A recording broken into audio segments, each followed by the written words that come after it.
میرے محترم دوستوں اور دینی بھائیوں، حضرت عمر بن عبدالعزیز رحمۃ اللہ علیہ بچپن ہی سے بڑے شوق مزاج تھے۔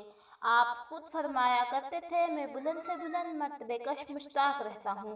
آپ کے شوق کا یہ حال تھا کہ اتنا مشک اور عنبر اور عود لگاتے تھے کہ جس بازار سے گزر جاتے، اس کے قریب کے گھروں میں موجود لوگوں کو آپ کی خوشبوؤں کی مہک سے پتہ چل جاتا کہ حضرت عمر رحمۃ اللہ علیہ گزر رہے ہیں۔ لوگ دھوبی کو اپنے کپڑے دیتے ہوئے کہتے تھے کہ حضرت عمر رحمۃ اللہ علیہ کے کپڑوں کے ساتھ ہمارا کپڑا دھونا تاکہ ان کی خوشبو کے اثرات ہمارے کپڑوں میں آ جائیں۔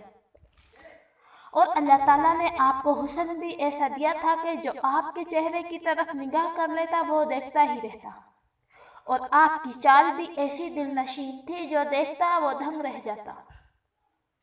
آپ رحمت اللہ علیہ اس وقت مہنگا اور اچھے سے اچھا کپڑا پہنتے تھے۔ 800 درہم کی چادر خریدی صرف اوڑھنے کے لیے۔ جب کہیں سفر میں جاتے تو 20 اونٹوں پر آپ کے کپڑے آتے تھے۔ آپ رحمت اللہ علیہ ہمیشہ فرمایا کرتے تھے کہ میرا نفس ہمیشہ شوقین رہا ہے۔ یہ سارا حال آپ کے خلیفہ بننے سے پہلے اور زمانہ جاہلیت کا ہے۔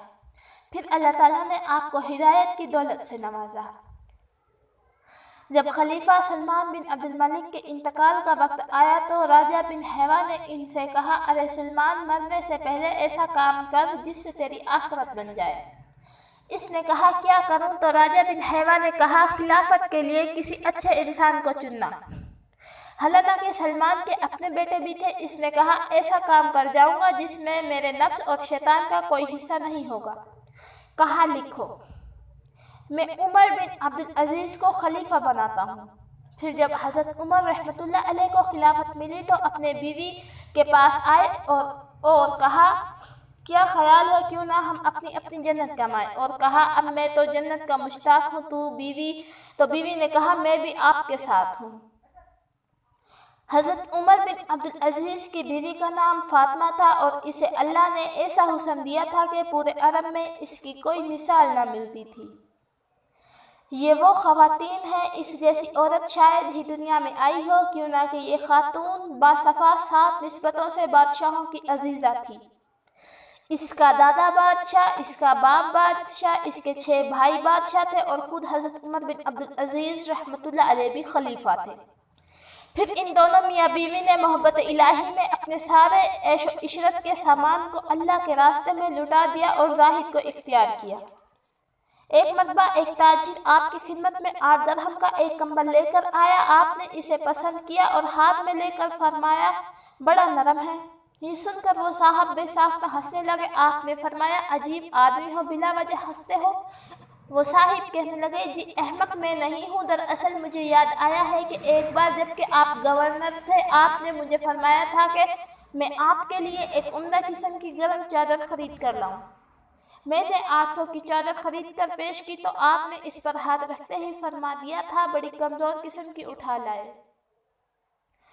اور آج ماشاء اللہ 8 درہم کے موٹے سے کمبل کو فرمایا جا رہا ہے کہ بڑا ملائم ہے۔ اس پر مجھے تو عجب ہوا اور بے ساختہ ہنسی آ گئی۔ حضرت عمر بن عبدالعزیز رحمۃ اللہ علیہ نے فرمایا، جو شخص 800 کا کمبل خریدتا ہے، میں نہیں سمجھتا کہ وہ اللہ سے بھی ڈرتا ہے۔ ایک دن حضرت عمر بن عبدالعزیز رحمۃ اللہ علیہ کو جمعے کے لیے زیادہ دیر ہو گئی۔ لوگوں نے اعتراض کیا کہ میں نے اپنی قمیض دھوئی تھی، اس کے سوکھنے کے انتظار میں دیر ہو گئی۔ حضرت عمر بن عبدالعزیز رحمۃ اللہ علیہ بیمار تھے۔ مسلمہ بن عبد الملک عیادت کے لیے آئے، دیکھا کہ کرتا بہت میلا ہو رہا ہے۔ اپنی ہمشیرہ فاطمہ بنت عبد الملک زوجہ عمر بن عبدالعزیز سے کہا، ان کی قمیض کیوں نہیں دھوتی؟ فاطمہ نے کہا، بخیر، ان کے پاس یہی ایک قمیض ہے، اگر اسے اتار کر دھویا تو اتنی دیر ان کو بغیر قمیض کے رہنا ہوگا۔ اسی طرح حضرت عمر رحمۃ اللہ علیہ کو بدبو سے بڑی نفرت تھی۔ ایک مرتبہ گھر میں آئے تو دیکھا کہ بچوں نے منہ پر کپڑا رکھا ہوا تھا۔ جب وجہ دریافت کی تو زوجہ نے بتایا، آج آپ کی بیٹیوں نے کچی پیاز سے روٹی کھائی ہے۔ یہ سننا تھا کہ عمر دھاڑے مار کر رونے لگے۔ 3 بر اعظموں کا بادشاہ، لیکن گھر میں کھانے کو کچی پیاز کے سوا کچھ نہیں۔ پھر آپ نے روتے ہوئے کہا اے میری بچیوں میرے پاس دو راستے تھے، ایک راستہ تو یہ تھا کہ میں اللہ کی نافرمانی کر کے دولت کماتا اور ساری زندگی عیش میں گزارتا اور تمہیں اچھے اچھے کپڑے پہناتا اور اچھے اچھے کھانے کھلاتا، اور دوسرا راستہ یہ تھا کہ اللہ کی چاہت کے مطابق زندگی گزار کر اس دنیا سے چلا جاتا، اگر میں نے دوسرے راستے کو اختیار کیا۔ اس طرح سمجھا بجھا کر آپ نے اپنے بچوں کو مطمئن کیا اور اسی حال میں آپ نے بقایا زندگی گزار دی۔ جب آپ کے انتقال کا وقت قریب آیا تو آپ نے راجہ ابن ہیرا سے کہا میرے لیے دعا کرنا کہ میرے لیے آسانی کا معاملہ کرے۔ پھر آپ نے فرمایا کہ جب عبد الملک بن مروان جو کہ خلیفہ تھے کو جب قبر میں رکھا گیا تو اس کے چہرے کا رنگ سیاہ ہو چکا تھا، اور جب سلمان ابن ملک کا انتقال ہوا تو جنازے کے وقت اس کا جسم نے ہلنا شروع کر دیا۔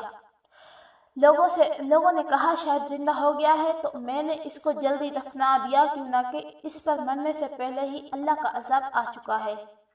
پھر یہ سب سن کر راجہ سے کہا اب میری باری ہے، پتہ نہیں میرے ساتھ کیا ہوگا۔ پھر اس اللہ کے بندے کے لیے اللہ تعالیٰ نے کیا معاملہ کیا۔ سارے جہاں نے دیکھا جب عمر رحمۃ اللہ علیہ کے جنازہ کے قریب رکھا گیا تو آسمان سے ایک پرچی آ کر گری جس پر 2 سطریں لکھی ہوئی تھی، بسم اللہ الرحمن الرحیم۔ یہ پروانہ ہے عبدالعزیز کے لیے جہنم کی آگ سے خلاصی کا۔ عباسی خلیفہ منصور نے حضرت عبد الرحمن بن قاسم بن محمد ابی بکر رضی اللہ عنہ سے فرمائش کی کہ کوئی نصیحت فرمائیے۔ فرمایا آنکھوں دیکھی یا سنی سنائی؟ منصور نے کہا آنکھوں دیکھی۔ فرمایا حضرت عمر بن عبدالعزیز کا انتقال ہوا تو 11 بیٹے وارث تھے اور ترکیہ 17 دینار 5 درہم سے کفن اور دینار کی قبر کی جگہ خریدی گئی، باقی اولاد پر تقسیم ہوئے تو لڑکوں کا حصہ فی کس 19 درہم تھے۔